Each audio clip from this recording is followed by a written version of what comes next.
Olá, iluminados! Tudo bem com vocês? Vamos dar início ao nosso podcast de hoje. Eu sou a Rebeca Bach, médica veterinária especializada em odontologia, atuante no mercado há 15 anos e tenho ao meu lado a minha host favorita. Olá, Rebeca, bem-vindos, iluminados! Eu sou Patrícia Mosco, sou médica veterinária, sou especializada em nefrologia e tô no mercado há 20 anos. Hoje, pessoal, a gente vai falar sobre um tema que traz dúvidas de rotina. Conta para os nossos iluminados, doutora Rebeca, quem vem conversar conosco e sobre o que a gente vai falar. Quem vem contribuir para o nosso episódio hoje é a doutora Juliane Possebon.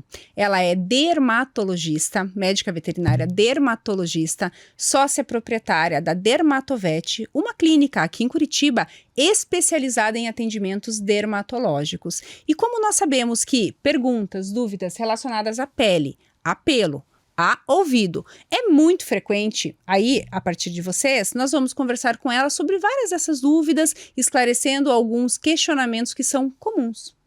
Perfeito. Nós vamos, então, chamar a doutora Juliane. Bem-vinda, Juliane. A gente está muito feliz de ter você aqui.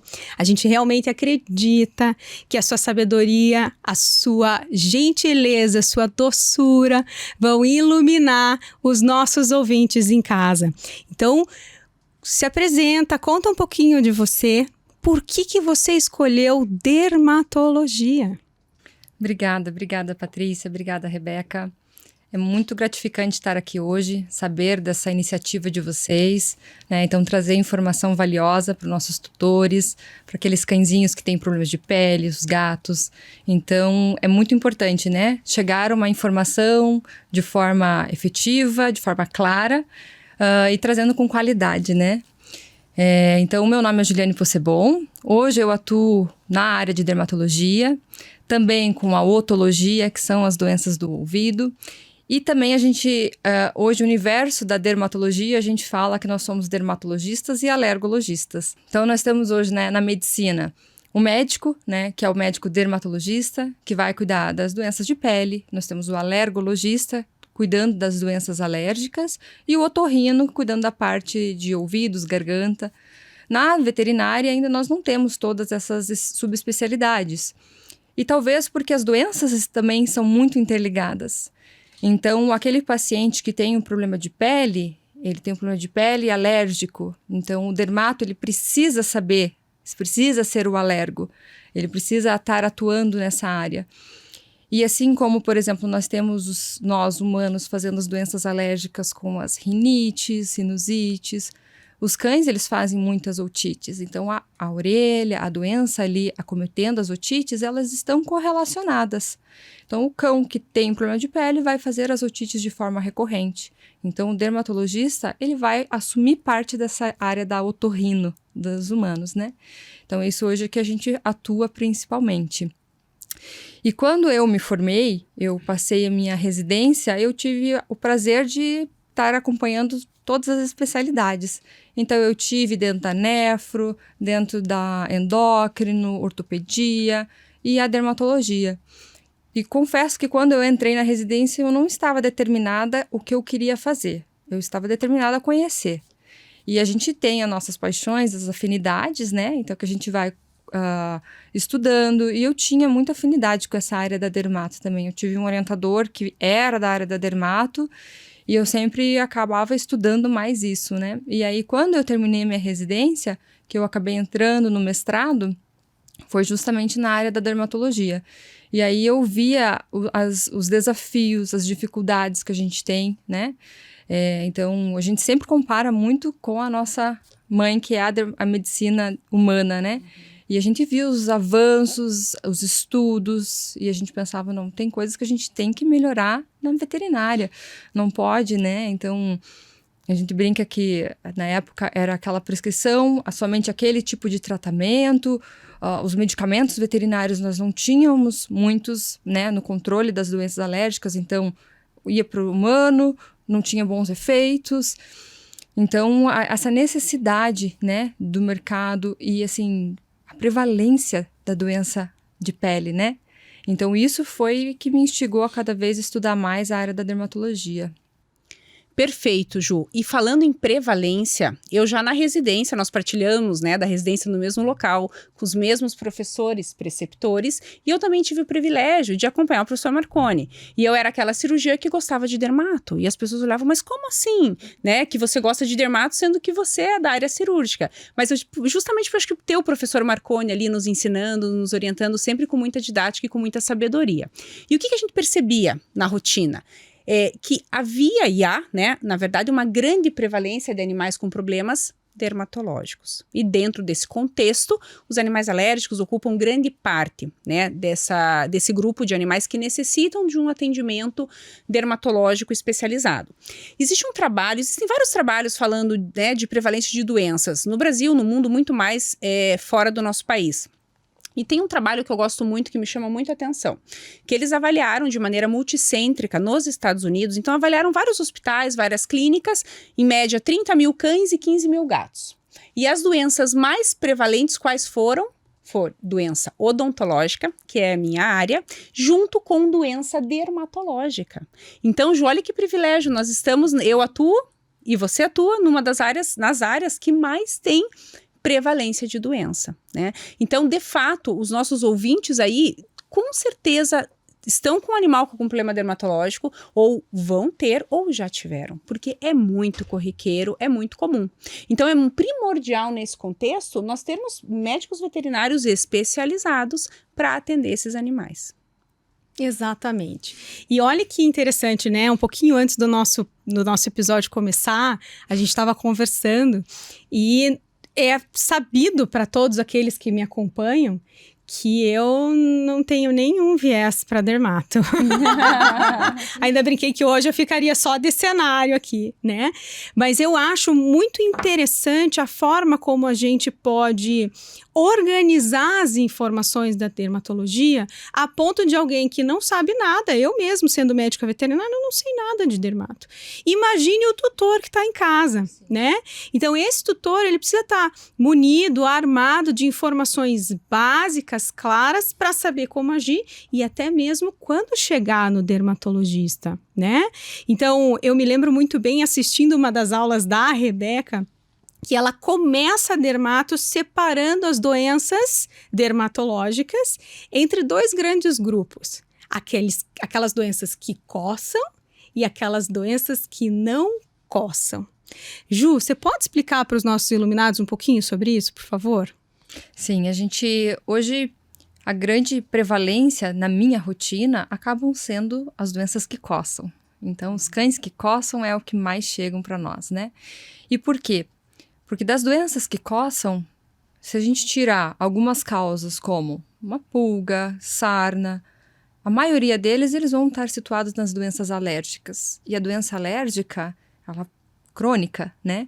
Então esse é o desafio. Então é isso que vai prevalecer e é isso que a gente mais atende. Mas a gente não pode deixar de pensar naquelas doenças que não coçam, que podem ser aquelas doenças que pode estar ali com... E aí uma coisa importante até, tem doença que não coça, mas que algum momento ela pode estar coçando. E aí entra um outro desafio, ele está coçando, aquela doença está fazendo coçar, mas aquela doença não coça, né? Por exemplo, um paciente com seborreia, né? Que seria aquela descamação, normalmente não é uma doença que coça, mas esse paciente pode estar coçando se ele tiver em crise, se ele tiver com infecção de pele, né? Demodiciose, né? É uma doença que não coça. Mas se o animal está com a pele comprometida, inflamada, também pode coçar. Então, a gente tem essa distinção, doenças que coçam, doenças que não coçam. Mas a gente não pode deixar de pensar que a coceira pode ser uma coceira primária ou pode ser uma coceira secundária. Então, alguns sinais, eles são bem óbvios e a gente consegue, né? Quando chega um paciente, não tá coçando, tá, a gente já te dá uma, ilumina um pouquinho a nossa diferenciação. Mas dentro daquela tá coçando, a gente tem que abrir um leque bem grande de diferenciais. E é isso que é importante a gente ter uma visão. Porque acho que o papel do dermatologista aí, e eu falo para muitos tutores que chegam na clínica, meu desafio maior não é fazer o seu cachorro parar de coçar ou tirar ele dessa crise. Porque tirar da crise, tem pacientes que é difíceis, mas assim, a gente consegue. O meu papel aqui, o meu desafio vai ser fazer com que depois disso ele se mantenha bem. E é isso que entra o papel do dermatologista, né? E eu acho que a partir do momento que você, tutor, tá lá com um cão que fez um tratamento, melhorou, parou, voltou a coçar, ou aquele sinal clínico que ele estava, ficou recidivando, ficou voltando, procure atendimento especializado, né? Porque aí, e não é às vezes o problema do veterinário que está atendendo, ele está ali para querer te ajudar. Se você foi até ele, né, ele tem que te orientar, ele tem que falar, olha, é o seguinte, já é a segunda vez que você vem aqui e ele está com esses sinais. Eu vou fazer esse tratamento de novo que vai tirar ele da crise, mas você tem que procurar um dermatologista. Porque, primeiro, que a gente tem que saber se aquilo que está sendo feito está avaliando realmente a doença que o animal tem ou está apaziguando, está tirando ele da crise, né? Então, eu acho que é isso que é importante, esse entendimento e uma coisa importante, né? Esses pacientes, quando eles entram nessas doenças alérgicas, eu brinco com o proprietário que, nós vamos casar aqui, porque nós vamos ter um envolvimento bem longo, né? Então, doenças que elas não têm cura, então elas precisam de um controle. A gente precisa ter afinidade, harmonia e deixar tudo muito bem entendido para o tutor. Sim, é importante que as pessoas entendam que as doenças alérgicas, via de regra, não têm cura, né? Sim. Se esse paciente, se esse pet, se esse ser, né? Porque é a mesma coisa para nós seres humanos. Se ficar sendo exposto de novo àquilo que está provocando a reação do corpo, que para aquele corpo é considerado uma agressão, então é claro que os sinais vão ficar recidivando o tempo todo. E só apagar incêndio faz com que esse paciente desenvolva mais complicações, inclusive em outros órgãos, né? Em decorrência do excesso de medicações que podem ser usadas. Doutora Juliane, nesse contexto, tem uma alteração clínica que sempre me chamou muita atenção e durante as aulas, para os nossos alunos, na rotina hospitalar, a gente bate muito na tecla, que é a otite. Eu acho que é um dos sinais clínicos mais comuns na dermatologia e muitos veterinários ainda focam em tratar a otite, que às vezes realmente é uma otite primária por algum motivo, mas na maioria das vezes as otites elas são secundárias. E aí o papel do dermatologista é fundamental, ou do médico veterinário que tem essa consciência, entenda até onde ele pode ir, porque senão vai recair sobre aquilo que você falou, ficar tratando esse animal, melhora um pouco, daqui a pouco essa otite retorna, e quando você vê, esse animal está recheado de efeito colateral de tratamento ao longo dos anos. Então eu queria que você explicasse para os nossos ouvintes um pouquinho sobre a otite, nesse contexto da dermatologia. Quais são as principais doenças que causam otite, os cuidados que se deve ter e quando realmente deve-se buscar um veterinário especializado, dermatologista, para conduzir um tratamento. É muito interessante, até que a gente estava comentando isso, porque às vezes até o próprio tutor não sabe. Meu cachorro está com otite e essa otite vai e volta. Não correlaciona que o dermato tem que atender, tem que avaliar, né? E por que o dermato tem que avaliar? Porque se a gente pensar, os cães, eles fazem muito otite externa de forma primária ali, né? É a otite externa. Depois eles podem desenvolver a otite média. Alguns fazem primeiro a média, mas a grande maioria vem lá por fora. E por quê? Porque o epitélio, aquilo que reveste dentro da orelha, do conduto, é pele, né? Tem as suas diferenciações, mas é pele. Então, se a gente tem uma pele que inflama, a gente tem uma orelha que pode inflamar também.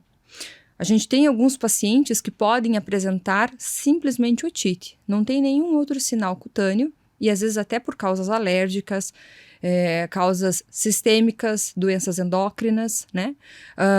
Mas a gente tem que pensar, se esse paciente está inflamando a pele, está inflamando o ouvido, a orelha, está ocorrendo essas otites, a gente não pode só simplesmente chegar e tratar essa otite. Você tem que entender o que está inflamando a pele. E um problema que a gente tem muito é o quê? As pessoas falam, é só uma otite, vamos tratar. Hoje, se a gente for sair daqui numa loja de produtos veterinários, a gente vai encontrar uma prateleira enorme de produtos para limpeza, produtos para tratamento. E por quê? Pela necessidade, pela casuística que nós temos das otites, mas se a gente olhar, cada produto ele vai ter uma formulação diferenciada. O ceruminolítico, aquele produto de limpeza, ele vai ter que vai focar mais um tipo de secreção, como que está aquela orelha naquele momento.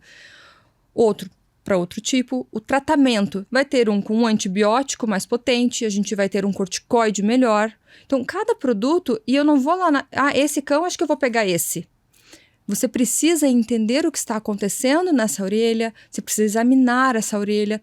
Muitas vezes eu pego o paciente que está coçando a orelha e eu faço otoscopia, eu faço citologia e eu vejo que aquele paciente não tem uma infecção naquela orelha. Então, por que eu vou ter que usar um antibiótico naquela orelha? Então, assim, no meu ver, se o animal tem uma otite, o ideal é assim, tá com dor, procure o atendimento veterinário, né? Independente de ser um dermatologista. Porém, se o teu paciente, se o seu animal tem um problema de otite, teve uma vez, teve outra vez, não hesite em procurar. E sabe por quê? Às vezes o uso errado de produto, ele pode, na verdade, agravar o problema. Se a gente tem a orelha, ela é composta pelos condutos, um tímpano e depois na parte mais interna da orelha. Esse tímpano, ele também é uma questão de proteção. Se você não sabe como ele está ali, o produto que você usa pode agredir o restante da orelha. Ele pode fazer uma ototoxicidade.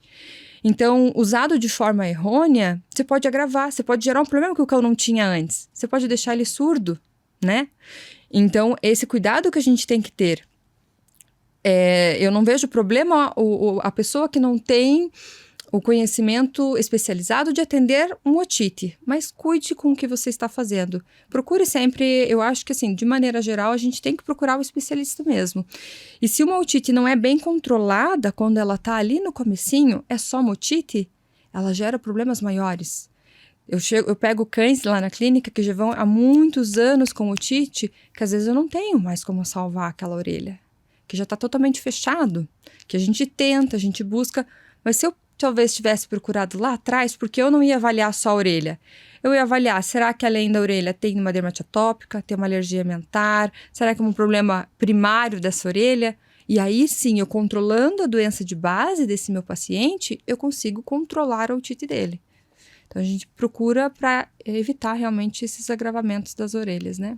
Certo. E, doutora Juliane, a gente pode dizer que a principal causa de otite em cães é de base alérgica? A principal hoje é a base alérgica. A gente tem que assumir, não pode assumir isso como uma verdade. Tem otite, tem alergia. Você tem que pesquisar outras causas, mas hoje a grande maioria tem doenças alérgicas. E é muito comum a gente ouvir assim, foi pro pet, entrou água e teve otite, né? Isso é uma... Super. É super, né? E aí eu falo pro tutor, não, aqui foi pro pet... Mas não é aquela água que entrou, que está tomando banho, que entrou um pouquinho de água, não é isso que vai fazer otite.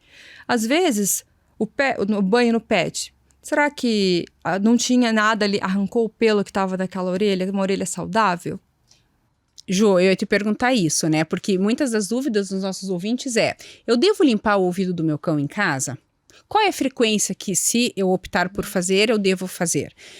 Quando vai para o pet, posso autorizar que eles arranquem o pelo da orelha ou não? Então, essas dúvidas são muito frequentes dos tutores de pet. Então, a gente gostaria que você dividisse, né, a tua experiência e informasse quais esses cuidados necessários em relação à orelha do cão e do gato também. Vamos pensar aqui, a gente tem alguns cenários, né? Então, vamos pensar num cenário daquele cão que não tem otite, que tem saudável, que tem um pouco de pelo ali na orelha, mas é um cão saudável, não é uma queixa. Se eu ficar colocando produtos, a gente coloca produto na nossa orelha para lavar? Não. A cera sai? Sai. As orelhas, elas são autolimpantes. Então, a cera que foi produzida lá, ela vai sair.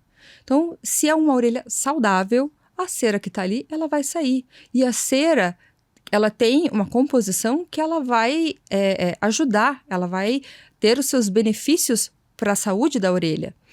Então, se é uma orelha saudável, a gente não limpa, a gente não aplica ceruminolítico e a gente não arranca pelo. Porque se você estiver arrancando pelo, a tração de arrancar o pelo pode fazer uma foliculite e pode gerar otite. Então, mas ele fica aqui por fora sujo. Então, pega um algodãozinho, um algodão com água, um sorinho e limpa por fora, assim, ó, onde o seu dedo alcança, Não coloca cotonete, hastes, nada disso dentro de uma orelha saudável. Agora eu tenho um outro contexto. Eu tenho um cachorro, um paciente cão alérgico e que tem otite recorrente. Esse paciente ele tem um cuidado especial com as orelhas. Então, provavelmente é um paciente que vai precisar, às vezes, de uma limpeza mais periódica porque ele produz excesso de cera. Uma cera de má qualidade, uma cera que deixa o ambiente úmido, um ambiente propício para a proliferação de infecção. Então, esse ele vai precisar de limpeza. Qual produto que eu uso? Depende. Como eu falei no começo, tem muitos produtos, cada produto vai ter que ser adequado para o paciente. Por exemplo, se eu atender 10 cachorros com otite hoje, pode ser que cada um deles saia com uma receita diferente. Eu preciso avaliar se tem malacésia, se não tem, como que é, se é uma secreção mais de cera, eu tenho que entender como é que é essa orelha para poder indicar o melhor produto, né? E a mesma coisa, mas é um paciente que ele tem o excesso de cera, ele tem otite recorrente e ele tem o pelo. Eu tenho que tirar esse pelo porque o pelo está fazendo otite? Eu não tiro o pelo dessa orelha que não está com otite. Ele não tem otite, ele tem uma predisposição, ele tem alergia, mas ele não tem otite. Então vamos limpar, vamos avaliar. É um paciente que ele já está com otite, ele veio para mim, eu vou ter que lavar essa orelha, o paciente vai ser anestesiado, pode ser que eu necessite tirar esses pelos, mas isso é uma avaliação que o veterinário que a gente tem durante o procedimento. Então, o excesso de zelo pode causar as otites. Certo. É bem comum as pessoas nos perguntarem a respeito, especialmente do cuidado durante o banho, né? No pet, as pessoas já estão mais habituadas, já tem uma orientação pelo médico veterinário, né, mais focada. Mas em casa, eu posso colocar ou eu devo colocar um chumacinho de algodão dentro do ouvido para evitar que entre a água? Ou como que eu faço para secar essa orelha depois do banho? Olha, eu particularmente prefiro que não coloque o algodão. Sabe por quê? É mais fácil o seu cão ter uma otite recorrente por um algodão que ficou lá dentro do que um pouco de água que entrou lá. Então eu já peguei, lá na clínica nós fazemos um procedimento que se chama otoendoscopia. Então é mais ou menos semelhante com uma endoscopia que faz gástrica, mas a gente faz dentro de orelha. E essa necessidade de fazer isso foi justamente pela incidência e pela maneira de tratar de forma adequada as otites. E não é incomum eu tirar algodão de dentro da orelha do cachorro. Então, coloca aquele algodãozinho e esquece, o cachorro chacoalha, daí você não sabe se foi para fora, se foi para dentro. Então, eu prefiro que não coloque algodão. O que a gente fala? Lava o animal, às vezes assim, você cuida para não colocar muita água ali dentro. Baixa a orelhinha, né? Isso, baixa a orelhinha, né? E depois do banho, você seca com a toalha, pega o algodãozinho, seca por fora, faz essa higiene com algodão e solução fisiológica, água morna, para limpar ali por fora, né? Mas você não precisa colocar a haste ali, o cotonete ali dentro para secar, né? Não precisa fazer isso. Então, uma dica que eu posso dar, se o seu cão tá tendo otite recorrente, pare de culpar os banhos e procure o serviço dermatológico, porque é muito mais provável que ele tenha uma doença alérgica do que o banho tá entrando água na orelha. O que pode às vezes acontecer, correlacionado com o banho, é o excesso de zelo na orelha, que está desnecessário, ou a maneira com que o banho está sendo dado. Vamos falar que a gente falou que as principais otites são alérgicas. Suponha que você pegou um cachorrinho alérgico, você levou para o pet para ele usar o banho. Usou um shampoo forte não, foi um shampoo neutro. Mas um shampoo neutro para um cachorro que tem uma pele saudável. Um shampoo neutro para um cão alérgico pode ser forte. Ele tem mais sal, ele vai desengordurar aquela pele, vai limpar. Tem o secador, a temperatura da água, vários fatores que podem irritar essa pele. Irritou a pele, o cachorro começou a coçar, começou a liberar várias substâncias no organismo pró-inflamatórias. Será que essa orelha não pode inflamar por isso? Então, a gente tem que parar de culpar o cara do pet por colocar água e vamos pesquisar o que está acontecendo. Pode ser outras causas. Perfeito, Ju. Essas informações são muito valiosas, né? E talvez mude muito das percepções que os tutores têm, né? Que é super frequente essa questão de associar o problema com o banho recente em pet shop. Juliane, nesse sentido de banho, outra dúvida muito frequente é sobre a frequência do banho. A pergunta que a gente escuta muito é: pode dar banho toda semana? E se pode, qual é o melhor produto para eu utilizar? Vamos falar aí considerando um paciente saudável, não um animal que tem algum problema dermatológico, né, algum animal alérgico. O banho, ele hoje, eu vejo assim, o cão a gente sabe que ele tem os componentes de defesa da pele, né? As glândulas que produzem o seu sebo, que faz hidratação da pele, do pelo. Quando a gente faz o banho frequente, a gente tira esses resquícios, né? Tem raças que acabam não tendo aquele cheiro, que não precisa do banho, que o banho os tutores conseguem fazer os banhos mensais, né? Um Spitz, por exemplo, um Samoyeda, aqueles cães que não tem cheiro e os proprietários não precisam dar o banho frequente. Porém, se a gente pensar, eu acho que assim, a gente tem que pensar naquilo que é a regra, aquilo que a gente vê na literatura e aquilo que se passa dentro de casa. O cão... até eu estava ouvindo outro podcast, né, como o Dr. Marcelos falou, era o cão, passou a ser um membro, e aí o suporte emocional e tudo isso mais. Ele tá ali do seu lado, ele dorme na cama com o tutor, ele compartilha o mesmo ambiente. Então, a questão do banho, eu acho que ela vai muito mais do que uma questão de saúde de pele, ela vem como uma questão do estar no ambiente. Eu acho que a gente procurar o banho...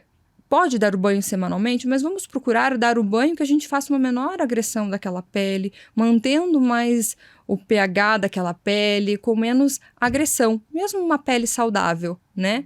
Então é difícil eu falar para você assim, não, o cão não precisa tomar banho. Porque os tutores que estão lá nos ouvindo, eles vão falar, mas como que eu não vou dar banho? Ele dorme comigo na cama. Então eu acho que em vez de a gente falar não deu banho, a gente tem que falar, como então você pode dar esse banho? Né? Então não é um paciente que tem problema dermatológico, mas será que a linha que está usando, aquele sabão que resseca, não vai agredir? Então pense, por exemplo, assim, vamos supor a doutora Rebeca tem um problema de pele, a doutora Patrícia não tem.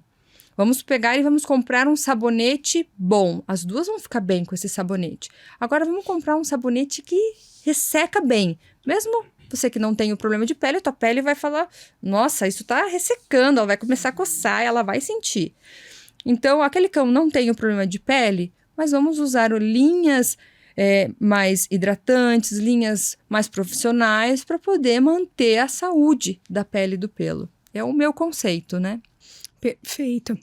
Com relação a esse banho, doutora Juliane, faço ele em casa e como que eu faço para secar esse pet? A gente tem que cuidar muito do tipo de pelagem que o animal tem, né? Então, a gente tem aquelas raças que têm os pelos mais curtos, que não tem muito subpelo e que facilmente você seca. Como uma toalha, um dia que estiver bem quente, o animal, a hora que você vê, já secou. Um soprador, um secador rapidamente seca. Mas se a gente pegar um paciente com muito subpelo, né? Vamos pegar um Spitz, vamos pegar um Golden, um pastor alemão, que você vê aquela pelagem, a hora que você abre, tem um monte de pelo embaixo daquilo. Se você não secar ele de forma adequada, aquele ambiente quente e úmido, eles podem favorecer o aparecimento de feridas, de piodermite. Eu já peguei paciente lá na clínica que não tem um histórico de doença de pele, mas que simplesmente apresentou uma infecção de pele, uma piodermite.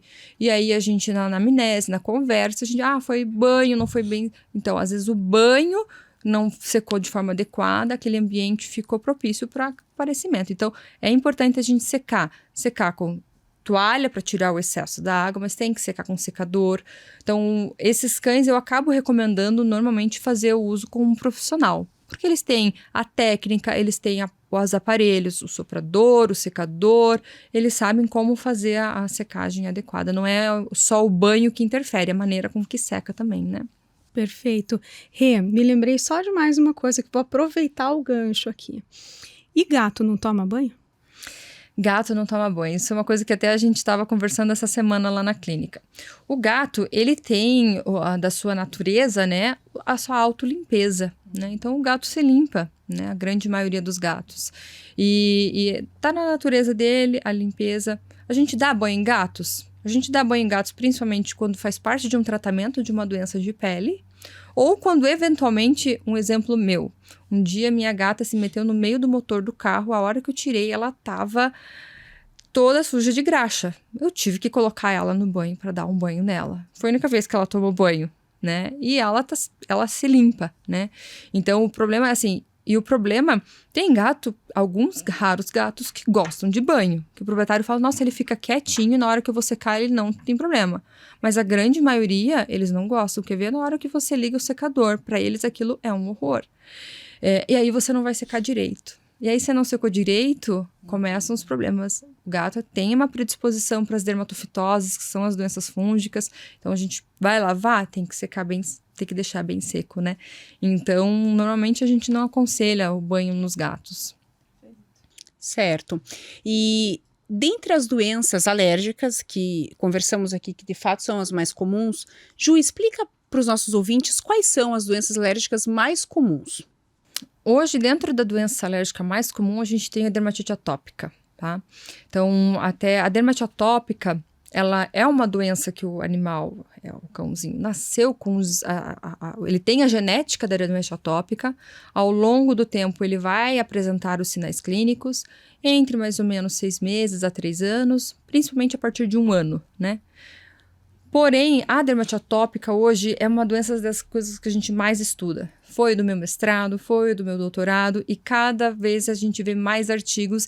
E aquilo que quando eu me formei, a gente tinha uma ideia, hoje já está totalmente diferente.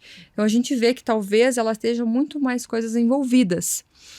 Então, dizer somente dermatite atópica é um pouco complexo. Mas, além da dermatite atópica, a gente também fala na alergia alimentar. Só que hoje o que a gente vê? Aquele paciente que tem só alergia alimentar, como nós humanos fazemos muito, são poucos. A maioria dele vai fazer o quê? Ele vai ter a dermatite atópica e ele vai ter uma reação ao alimento. Então, são coisas que elas podem caminhar juntas, né? Mas a maioria das alergias, ela acaba tendo dermatite atópica. Também as doenças alérgicas a ectoparasitas, então a saliva de pulgas, né? Então carrapatos, e isso também causam alergias, que acho que seriam as principais, né? Na minha rotina, hoje, a dermatite atópica é a principal. Eu não pego tantos pacientes com a dermatite alérgica, saliva de pulga, que tem várias siglas, DAP, DASP, enfim, né? Sim, e Juliane, nesse contexto da dermatite atópica, que pode ser piorada pelo alimento, né? Não necessariamente uma alergia alimentar, também está muito na moda a questão da alimentação natural. Então, existe realmente uma indicação para esses pacientes de fazer uso da alimentação natural, de uma dieta hipoalergênica? Isso é uma pergunta muito frequente, uma dúvida muito frequente também. A gente vai ter um episódio, né, Patrícia, só para falar sobre alimentação natural versus alimentação industrializada.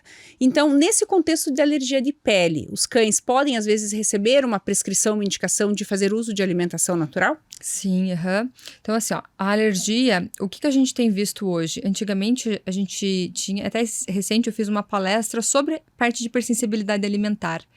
E quando eu estava colocando, eu coloquei uma foto de uma ração que a gente tinha no mercado hipoalergênica. E aí se passaram esses anos, esses mais de 10 anos aí que eu tenho da formação de, né, e 10 anos de dermato, quantas rações a gente tem no mercado hipoalergênicas hoje?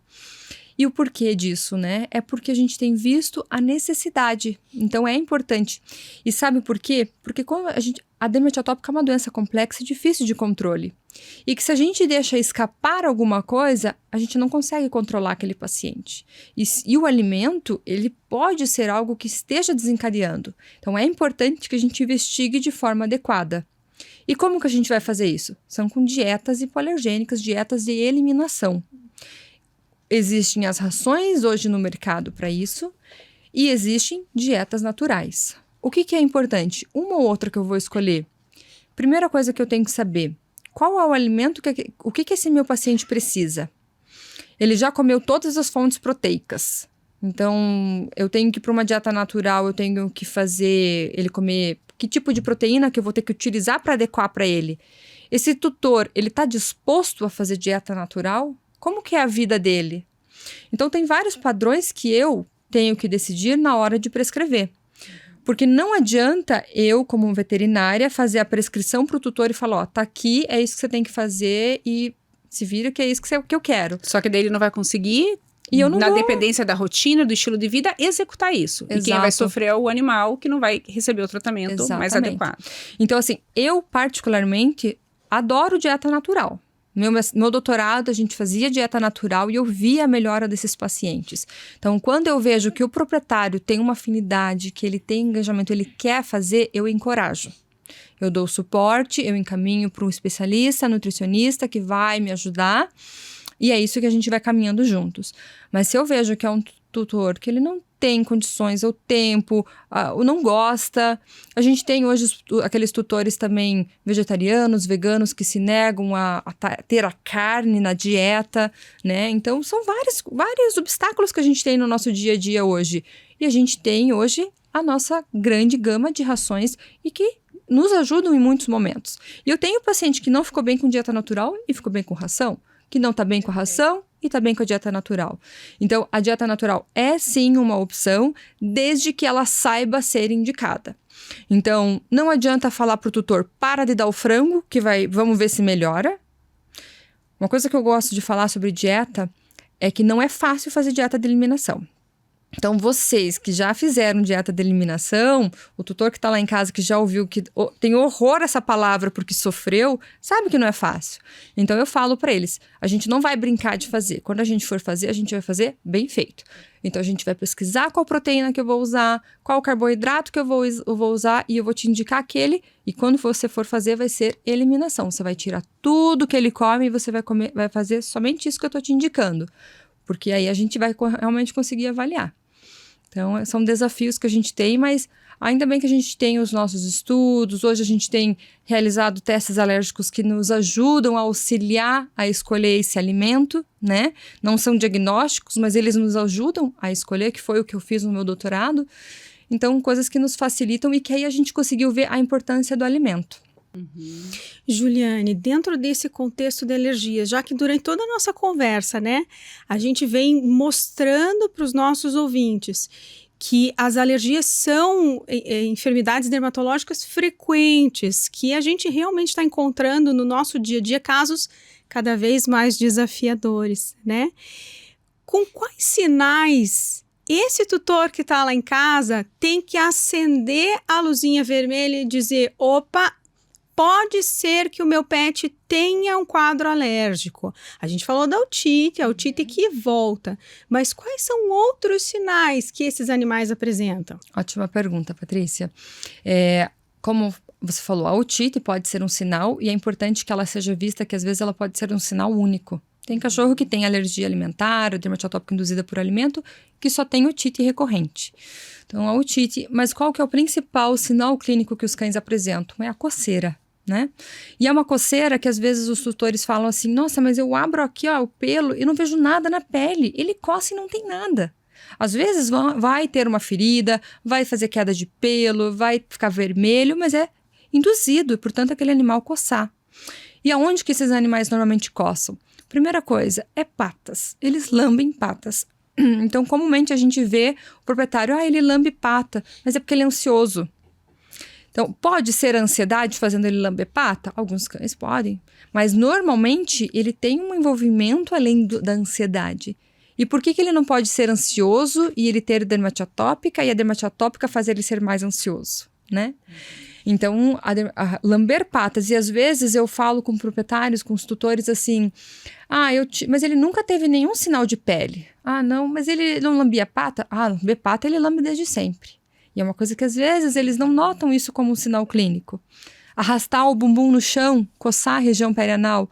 Mas é que eu sempre achei que era verminose. Às vezes é uma coceira de um cão alérgico. Coçar aqui ao redor da boca, atrás da orelha, né? Às vezes eles coçam muito a região de axila, da virilha, muita região do ventre dele, né? Região ventral, abdômen, que são as doenças mais da alergia dermatite atópica.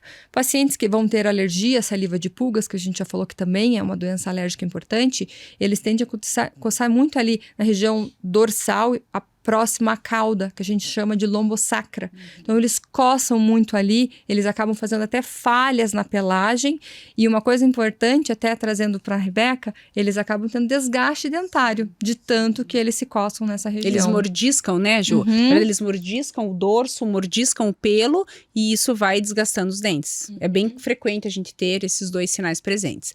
Bom, já que falamos então de pulga, e tem total relação com dermatologia. Fala para os nossos ouvintes, Ju, a importância de se fazer um protocolo para a prevenção de ectoparasitas de pulga. Porque assim, mesmo que o animal, ele não tenha ele tenha dermatite atópica, por exemplo, a pulga para ele vai ser um agravo. Talvez seja o ponto primordial, o gatilho, para ele estar em crise de dermatite atópica, né? Independente se ele tem só... não considerando aquele animal que tenha só alergia à picada da pulga, né? Então, é muito importante para esses pacientes terem o controle de ectoparasitas adequados. Com certeza. A pulga, assim como você falou, pode ser um gatilho, né?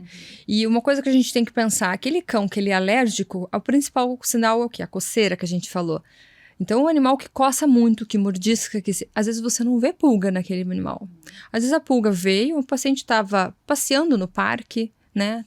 Foi no pet shop tomar um banho, saiu do pet shop, e às vezes a pulga veio, picou, saiu, e o animal está ali sofrendo todas as consequências. Então, a gente fala que o antipulga para o nosso paciente alérgico, ele não é tratamento para a pulga.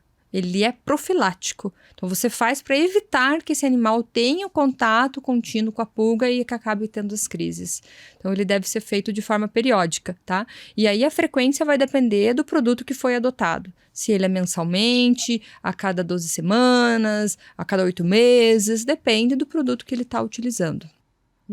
Perfeito. Mais alguma pergunta, doutora Patrícia? Eu tenho mais uma que os tutores também me perguntam no consultório da nefrologia e eu tenho dificuldade em responder, então eu quero aprender agora. E a glândula adanal, eu preciso espremer mesmo no banho? A glândula, a gente tem que ter um cuidado, tá? A gente, às vezes, faz, né, isso no consultório, naquele paciente que eu percebo que eu preciso drená-la. Mas não deve ser algo adotado como triagem, como rotina, tá? A gente tem que ter, você tem que saber o que você está fazendo, a maneira com que a gente drena e por que você está drenando. Aquele paciente tem uma indicação de ser feita, então não animal, eu dreno porque ele solta um cheiro ruim. Você vai drenar, ele vai soltar. Isso está intrínseco no paciente, faz parte do organismo dele, aquela glândula. É fisiológico. Exatamente, é fisiológico dele. Então, o drenar não vai deixar dele ter. A gente drena naquele paciente que tem necessidade, que tem indicação clínica, tá? Então, a gente deve tirar da nossa rotina também. Algo que eu escuto muito também geral, não necessariamente em consultório, mas é o pessoal falando assim, porque lá no passado, cachorro comia osso e não tinha problema, agora não pode. Porque lá no passado não tinha essa frescura de dieta hipoalergênica, de ração específica, e hoje é uma realidade, né? O nosso cão de hoje não é o cão de 30 anos atrás. E aí a gente está diante de várias doenças prevalentes na rotina justamente por isso. Porque novas raças foram criadas, muito cruzamento, né, entre as raças, dentro daquela raça para melhorar a característica fenotípica que a gente fala, que é a característica externa. Então, eu quero ele menorzinho, pequenininho, mais peludinho. E tudo isso, né, Ju, vai contribuindo para que aumente a prevalência dessas doenças. Então, a medicina veterinária de hoje, ela é muito diferente da de ontem, lá do passado, porque o nosso paciente, o nosso cão e o nosso gato, ele está diferente, né? E é fundamental, você que está em casa, entender o quão importante é você ter um veterinário de confiança e também, quando necessário for, buscar um profissional especializado naquilo que está se tornando ou se tornará, se não for adequadamente tratado, um problema na vida do seu animal. Com certeza, com certeza. A gente vê a necessidade desses tratamentos, assim como nós buscamos o melhor atendimento para nossa saúde, a gente tem que buscar o melhor atendimento. Então, hoje ainda nós temos aquele veterinário, que é o veterinário da família, o clínico geral, e que é imprescindível, que a gente precisa na nossa rotina, né? Mas aquilo que passou a ser agudo, que passou a ser crônico, deve ser procurado pelo especialista, né? Porque assim a gente vai fazer o quê? A gente vai promover o melhor atendimento, buscar a melhor saúde para esse nosso paciente, né? E assim, dentro das doenças da minha rotina, coisa que a gente tem que eu preciso sempre exemplificar, e eu preciso que os tutores entendam que se eu estou tratando essa doença alérgica, ela não vai ter cura. Então isso é uma coisa, porque eu pego muitos tutores que às vezes eles chegam assim, nossa, mas eu fiz aquele tratamento e voltou, eu já não aguento mais fazer tratamento e voltar. E eu falo para eles, mas eu não vou curá-lo. E eu vejo a cara de decepção deles algumas vezes, sabe? Mas o que eu quero falar para eles? Eu não vou curá-lo, mas o que a gente vai fazer? Eu vou fazer isso que você já fez várias vezes, que eu vou tirar da crise, mas eu preciso que você mantenha o acompanhamento dele. Porque a partir do momento que eu tirar da crise, é que vai entrar a minha parte. Eu vou fazer teste alérgico, eu vou fazer as dietas de eliminação, a gente vai manter os controles.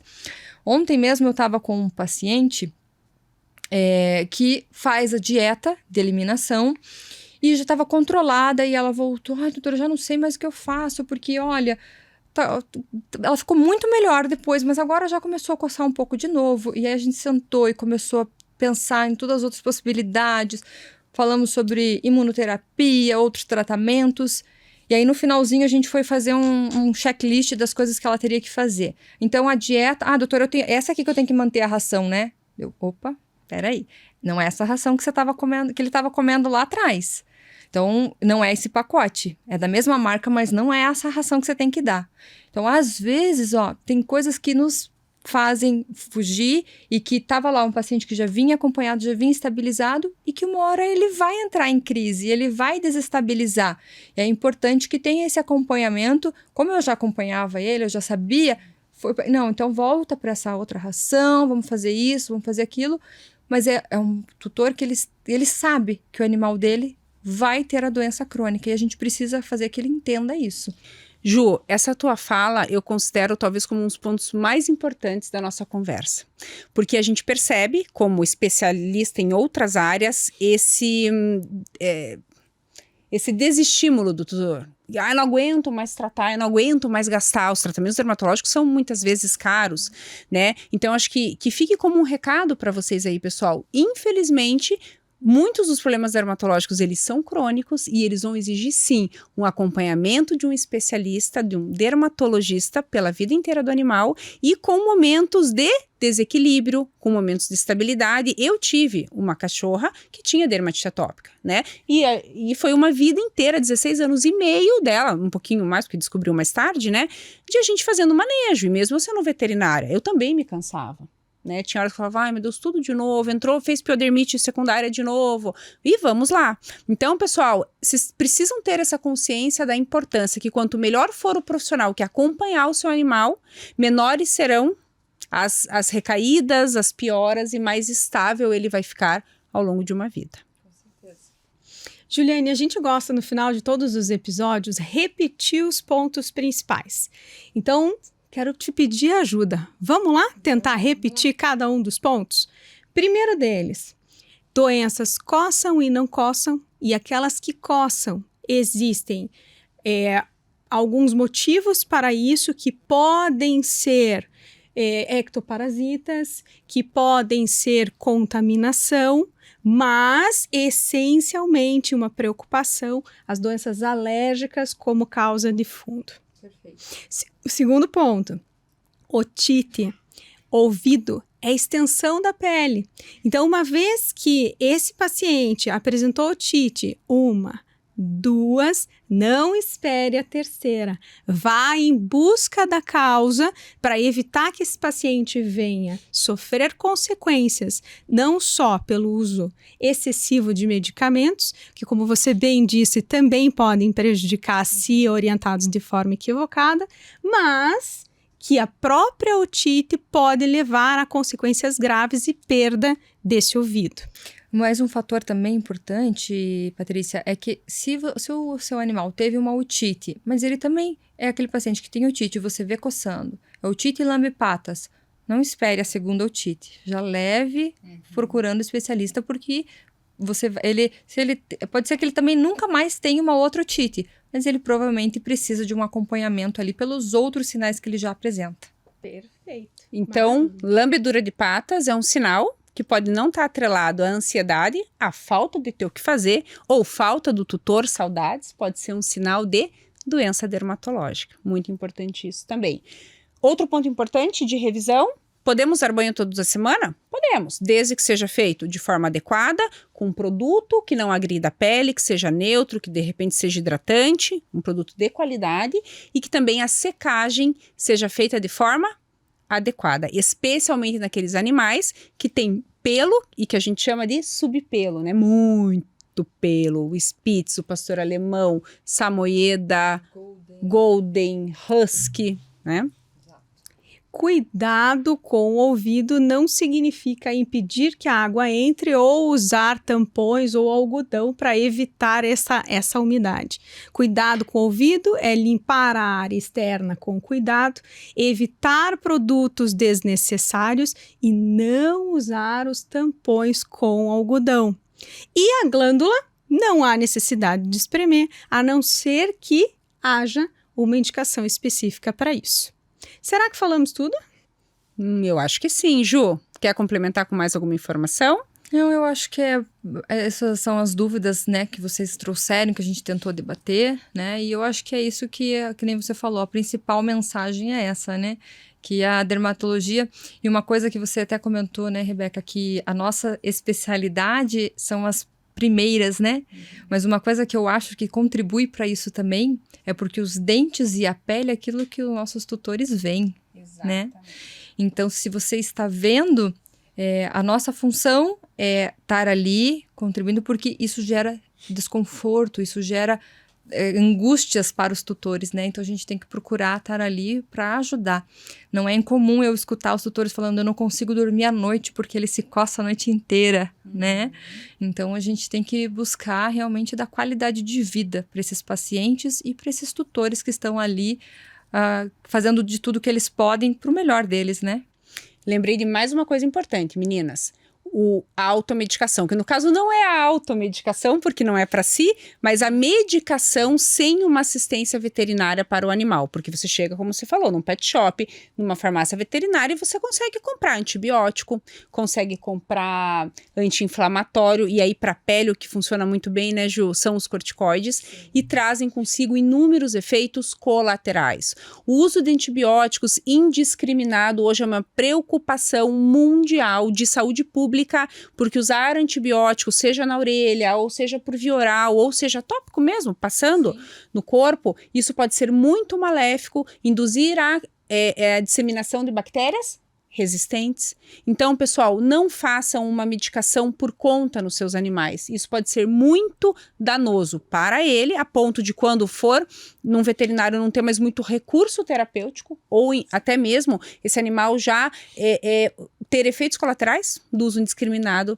dessas medicações. E até com saúde pública também, né, Exatamente. Rebeca? Principalmente a gente falando dos antibióticos, essas bactérias multiresistentes. Então, como novamente, é um animal que está dentro de casa, que está conosco, o uso errôneo, né, indiscriminado desses antibióticos, o quanto pode estar trazendo bactérias para dentro de casa, prejudicando como um todo, né? Exatamente, né? E é o que eu digo para os alunos.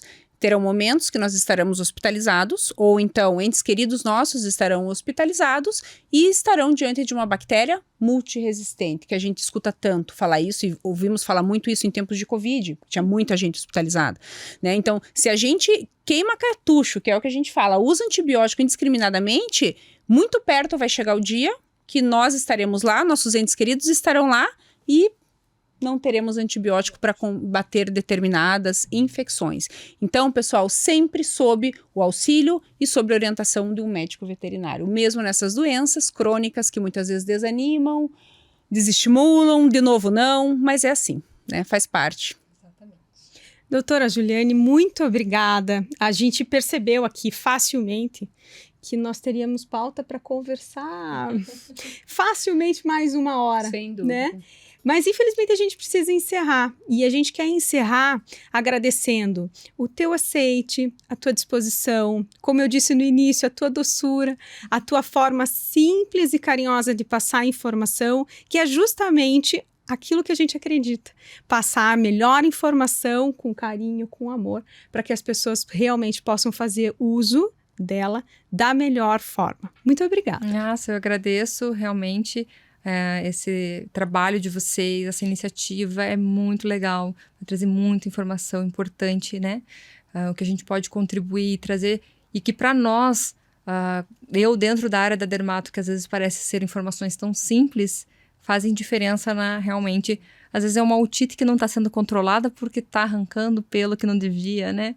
Então isso, com certeza, espero mudar a vida de alguns pacientes aí que sofrem com os problemas de pele. Sem dúvida, doutora Juliane. Então, eu também gostaria de agradecer a tua presença aqui conosco, o teu carinho, a tua dedicação, a tua preocupação, né, em fazer o bem para essas famílias multiespécie, que isso é o nosso propósito aqui. Muito obrigada pela tua brilhante participação. E vocês que estão aí, se tiverem alguma dúvida, alguma história para nos contar relacionada à dermatologia, posta lá no nosso direct que nós teremos o maior prazer em respondê-los. Coloca nos comentários, ativa o sininho e quem não segue ainda, nos segue no nosso canal, tanto no YouTube, no Instagram, no podcast ou no Apple Podcast. Pessoal, muito obrigada pela atenção de vocês. A gente espera vocês no próximo episódio, que será bem interessante e vai falar de uma coisa muito simples: água. Você sabia que até para dar água é preciso ter conhecimento? Segue a gente lá, que logo logo esse outro episódio também estará no ar.